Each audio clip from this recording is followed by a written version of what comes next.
Hey everyone, and welcome back to my channel, Books with Nate. And today I want to talk to you about the debut fantasy novel from Phillip, The Way of Edan. Now, this is a book filled with acts of heroism, politics, and religious strife, and we're sort of set on this hero's journey that may decide the fate of Land, which is sort of the world that this takes place in. This is a no spoiler review for this book, so let's get into sort of the background and then we'll move on to the pros and cons. So for the background of this book, it opens up with a scene that really helps set the tone for the themes within this book, which is a lot of religious strife, and there's religious war going on or about to happen.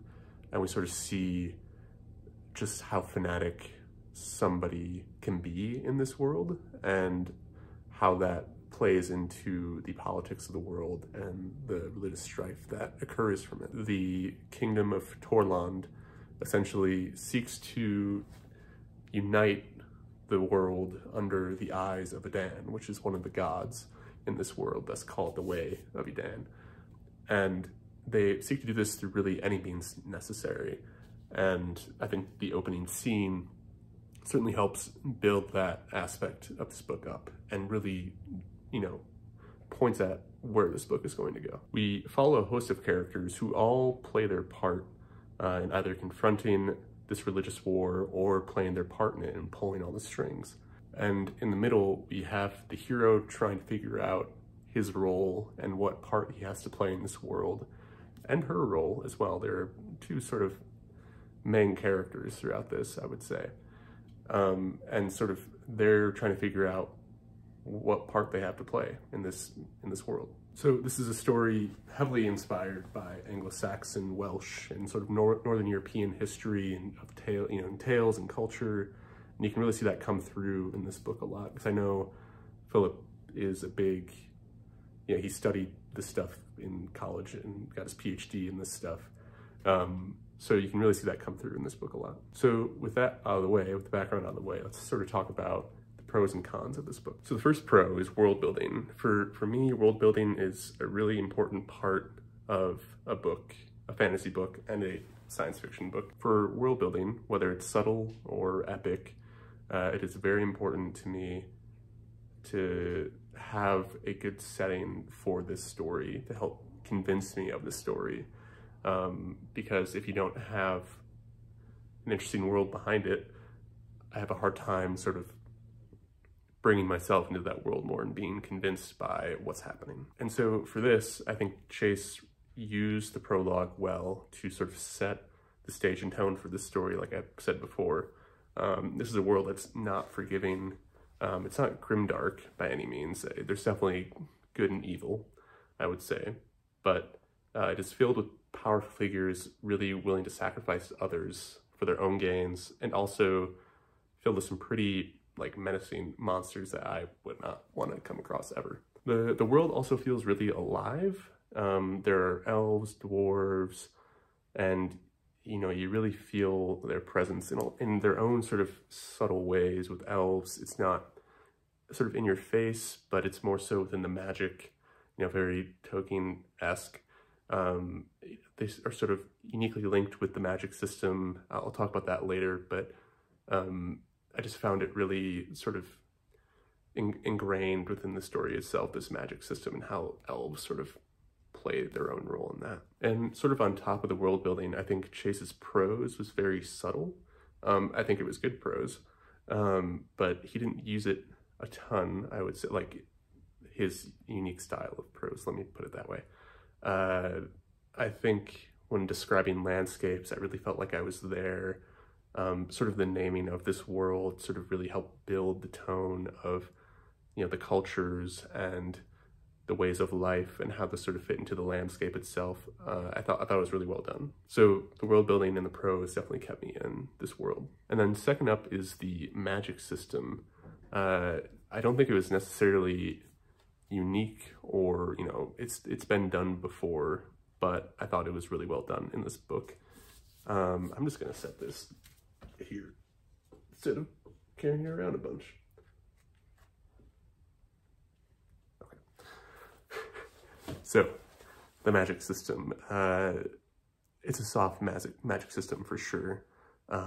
It's very much steeped in sort of the interconnectedness of the world. I know Chase was inspired by Buddhism. I know he spent time studying it, or, you know, kind of living in that world a bit more. And you can definitely see that come through within the magic system itself. So, like, for example, when a magic user uses, I think it's called the way or the gift, when they use it against somebody else, they can really feel the other person's or things sort of emotions, pain, what they're thinking, and they kind of share this bond. And I thought it was just a very interesting way to sort of connect the overall religious overtext of this book into the magic system itself. I thought it was really well done, and I was definitely convinced by it for sure. And third, the politics. I really enjoyed reading these sections. I thought characters like Bledla and other priests sort of trying to figure out their own way to essentially get their own, you know, gains in this world, and backstabbing. I thought it was very interesting, and Bledla is very much a person who's convinced of his own beliefs and believes that that is the way that God wills it, that Edan wills it. And that's definitely a dangerous person to be around, and I definitely felt his presence when he was using magic. You could really sense that he didn't just, you know, talk the talk, he could walk the walk. So there's a lot of political infighting within these factions, and, you know, who want to start so this holy war against the rest of the realm, you know, the world that it's in, and really, you know, beat anyone who opposes it, and really, you know, destroy anything that comes in its path. So I really found these sections engaging, and I'm excited to sort of see how they pan out in future books. And finally, this book felt really well polished. I think he had been working on it for, you know, well over 20 years, and you can really tell just in terms of the narrative and how each chapter is built. It feels very well polished and put together. And, you know, not to say that's like surprising coming from a self-published book, but this is a self-published book, and sometimes you can get some pretty bad stuff in self-published books. But aside from that, I think even compared to traditional publishing, I think this book did a really good job at having a good structure and a good narrative, and it wasn't super long or anything like that. And I think it got to the point where it needed to. I do have some issues with it, but, you know, that's for another time, and very much a personal choice and personal preference. But I definitely understood their importance to the narrative, and you know, sort of how they were built around each character, and I think it will definitely become important later on. Now to some cons. Now, these are definitely, I just want to say, personal preference mostly. I do think, you know, objective isn't a good word to use when reading books. I mean, there's definitely like spelling errors and all that stuff, but that doesn't really happen in this book. So I would say most of these cons were personal preference, but yeah, let's get into it. So I did have some issues with some of the other POVs, primarily Dayraven, who's sort of the main character in this book. I didn't really enjoy reading the sections that much, up until about the last 100 pages, I would say.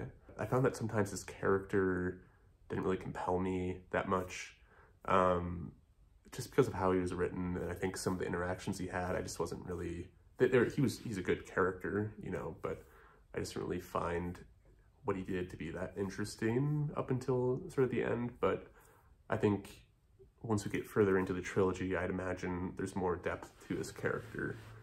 He's a character who's sort of torn from his home, not really by his choice, and, you know, kind of given this thing that he doesn't necessarily want, but he's trying to figure out his own path. And that's, you know, a story that I like, but I just think it's something that will be expanded upon more in future books, or at least I'm hoping. And I'm looking forward to reading more of his character, at least in the future, hopefully. And also there's the other sort of main character in a sense, Sequara? I don't know how to pronounce her name. She's also a magic user. It's not because I didn't find her character compelling. I found her interesting, but I just don't think we got, you know, we didn't get a lot of her point of view, and I wish we would have gotten more. But again, I think this is something we'll see in a future book. I did find her plotting interesting and sort of the narrative around here interesting. I just want to see more of it. So I think overall with POVs, we could have gotten a little bit less of Dayraven and a little bit more of, you know, the people and the powers that are at play here. I think I would have liked to have seen that a little bit more. And finally, like I said before, kind of, I think another con is its depth. This was, you know, a 450-page book, and that's totally fine. And I was happy that it was in the best, I mean that in the best way possible. The world feels deep, but I think how characters sort of interacted with it just felt a little bit lacking and not fully fleshed out. I think it would have made the characters a little bit more compelling, and I think it would have made for a more impactful story. That isn't to say I didn't like the story. I definitely did, but, you know, again, there's 2 more books on the way, and I think ideally we'll sort of see these characters and the depth of this world and the story fleshed out more, at least I hope. And depth is definitely something that takes time to flesh out, and I completely understand that. So hopefully this is just more with this individual book versus with the trilogy overall. So in conclusion, I really like this book. I think it has a fascinating world. You know, it's sort of old school fantasy meets modern sort of standards, I would say. He definitely wears, I think, his inspirations on his sleeve, which I can appreciate. I really like the world and I really like the book. I give it 4 stars out of 5. I definitely recommend it if you just want a fun fantasy read, and also something with like a lot of interesting world building that's going on. So thanks for watching, and feel free to subscribe. I'm gonna try and post every Thursday. I'm still unsure of when to post, to be honest, but yeah, look forward to more videos on Thursday, ideally. Have you read The Way of Edan? Just let me know in the comments. Feel free to put any comments you want, and I'll talk to you soon.